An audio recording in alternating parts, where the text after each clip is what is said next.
एक मुखी से लेके 14 मुखी तक के रुद्राक्ष हैं। एक मुखी से लेके कितने? 14 मुखी तक के रुद्राक्ष की कथा से महापुराण में है। किस रुद्राक्ष को किस देवता के नाम से धारण करना चाहिए और किस कामना के लिए कौन सा रुद्राक्ष व्यक्ति को पहनना चाहिए। अब यहां लिखा है, एक वक्रः शिवो साक्षात् भुक्ति मुक्ति फलप्रदः तस्य दर्शन मात्रेण ब्रह्म हत्या वपोहति। एक मुखी रुद्राक्ष साक्षात भगवान शिव ही है, साक्षात शिव है भगवान। एक मुखी रुद्राक्ष ये कौन से पाप को दूर करता है? एक मुखी रुद्राक्ष बोले तस्य दर्शन मात्रेण ब्रह्म हत्या वपोहति। अगर किसी को ब्रह्म हत्या लग गई हो तो उसको एक मुखी रुद्राक्ष पहना दो तो ब्रह्म हत्या का दोष समाप्त हो जाता है। एक मुखी रुद्राक्ष ब्रह्म हत्या के दोष को खाली उसका दर्शन मात्र करने से। अब आता है दो मुखी रुद्राक्ष। द्विवक्रो देव देवेशो सर्व काम फलप्रदः विशेषतः सर्व रुद्राक्षो गोबंध। अगर किसी से गौ हत्या हो गई हो, गौ अपराध हो गया हो, गौ हत्या हो गई हो और गौ अपराध हो गया हो, ये 4 महापाप हैं भैया, ध्यान से सुन लियो। 4 महापाप कौन कौन से हैं? सबसे पहला सोने की चोरी करना। ये पाप में नहीं गिना जाता, महापाप में। कब सोने की चोरी न करियो। 7 पीढ़ी भोगत हैं, एक तो ठीक 7 को भोगने पर। दूसरा है गौ वध, भगवान कभी अपराध न कराए किसी से। तीसरा है ब्राह्मण होकर के मदिरा पीना। ब्राह्मण होकर के मदिरा पीना, मदिरा तो को न पियो चाहिए, अच्छी चीज नहीं है, पर जो ब्राह्मण होकर मदिरा का पान करता है उसको तो भयंकर दोष है। तो 3 पाप जे और चौथो पाप है इन 3 को संग देवो। अगर ये गलती से 3 अपराध बन गए हो तो एक प्रायश्चित मगर है, भगवान अगर ऐसा जोग जोर देवे तो जरूर ऐसो काम कर लियो तो ये प्रायश्चित से मुक्ति मिल जाए ना नहीं मिल रहे। 2 मुखी गौ माता अगर मिल जाए तो की परिक्रमा कर लियो तो ये 3 ही पाप नष्ट हो जाते, फिर को प्रायश्चित नहीं भोगने पड़े। फिर लिखा है त्रैवक्रो हि रुद्राक्षो साक्षात साधनस सदा तत्प्रभाव युर्विद्या सर्वः प्रतिष्ठितः। 3 मुखी रुद्राक्ष बच्चों को पहनाना चाहिए। आप 3 काम अपने बच्चों से करवाने लगो और जितने बच्चे यहां बैठे हो तुम 3 काम करने लगो। फिर देखो तुम जो पढ़ोगे विद्या किताब में नहीं तुम्हारे दिमाग में रहेगी।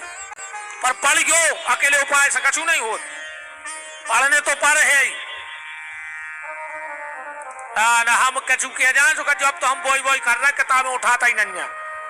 नहीं पढ़ना, पर पढ़ाई के बाद जो तुम्हें याद नहीं होता वो गारंटी है। पहला, अपने बच्चों को 3 मुखी रुद्राक्ष पहनाना चालू कर दो। दूसरा, अपने बच्चे से कहो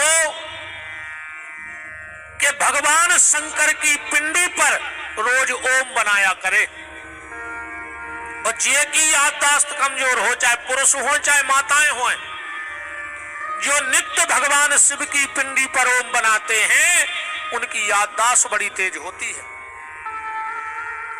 और तीसरा काम, कभी माताओं ध्यान से सुन लेना, कभी गुरुवार का हो दिन और पुख पड़ जाए नक्षत्र और सुबह अगर मां उठ करके अनार की लकड़ी से अपने बच्चे की जीभ पर ओम ह्रीम लिख देवे तो उस व्यक्ति की मेमोरी बड़ी तेज होती है। साक्षात सरस्वती का मूल मंत्र है। गुरुवार का दिन हो, पुख पड़ जाए नक्षत्र और घर की देहरी पे मां का मुंह हो पूर्व की तरफ और बच्चे का मुंह हो उत्तर की तरफ, और अगर मां अपने बच्चे के मुंह पे अनार की लकड़ियां शहद में डुबो के, जरूरी नहीं दिखाए तुम तो शहद की लकड़ियां डुबाइयो, ओम ह्रीम, ह्रीम कैसो लिखो जे हा, ओई में आदो मां बड़ी की मात्रा और ऊपर छोटी सी बिंदी, जो बन जाएगा ह्रीम। चतुर्मुखी रुद्राक्ष, चतुर्वाक्यम स्वयं ब्रह्मा नर हत्या विपोहति, जिससे मर्डर हो गया हो, हत्या कर दी हो किसी की, तो चार मुखी रुद्राक्ष धारण करने से वो हत्या का दोष समाप्त हो जाता है। अब पांच मुखी रुद्राक्ष की कथा आती है। पंचवक्रम स्वयं रुद्रा कालाग्नि नामता प्रभु, सर्व मुक्ति प्रदश्चैव सर्व काम फल प्रदा। अगर किसी काम में अड़चन आ रही हो, काम बनते बनते रुकते हो, तो उस व्यक्ति के लिए पंचमुखी रुद्राक्ष पहनना चाहिए, पंचमुखी रुद्राक्ष धारण करना चाहिए।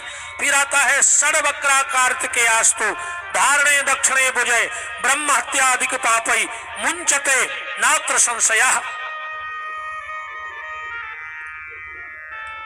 छह मुखी रुद्राक्ष गले में न पहनो चाहिए, हाथ में पहनो चाहिए, तो भुजा में, गले में गड़बड़ प्रभाव देने लगेगा। एक किस काम में आता है, बोले ब्रह्म हत्यादिक पापई पापैर मुंचते, निंदा चुगली करी होए, किसी का धन छल से हरण कर लिया हो, तो छह मुखी रुद्राक्ष धारण करने से उस पाप का दोष समाप्त हो जाता है। फिर आता है सप्तवक्रो महेशा नामतः धारणा तस्य देवेशो दरिद्र।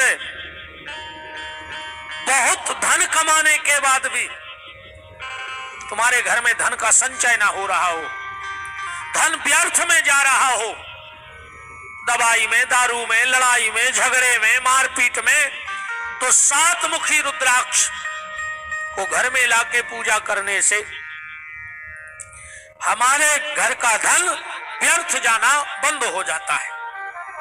अब आता है आठ मुखी रुद्राक्ष, चाष्टवक्रो सुमृतश्च भैरवा धारणा तस्य पूर्व मृत्यु।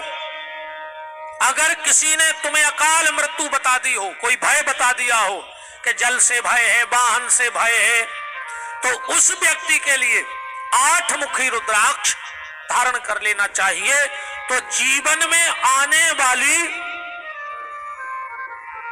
अल्प टल जाती है।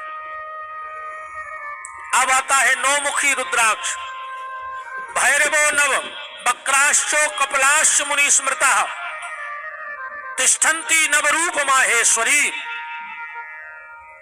जिस बेटी या बेटे के विवाह में विलंब हो रहा हो, माता पिता को बड़ी चिंता हो, तो उनको नौमुखी रुद्राक्ष धारण करा देना चाहिए। जो शादी के पहले लड़का नौमुखी रुद्राक्ष धारण करता है, उसे बड़ी शिक्षित, सद्गुण और कुलवती पत्नी की प्राप्ति होती है, और बेटियों को बड़ा सुयोग और सुंदर वर प्राप्त होता है। अगर शादी में दिक्कत आ रही है, परेशान है माँ बाप, तो नौमुखी रुद्राक्ष धारण करवा दो। दस वक्रो महेशानी स्वयं देवो जनार्दन धारणा तस्य देवेशो सर्व कामान। बाप नु याद,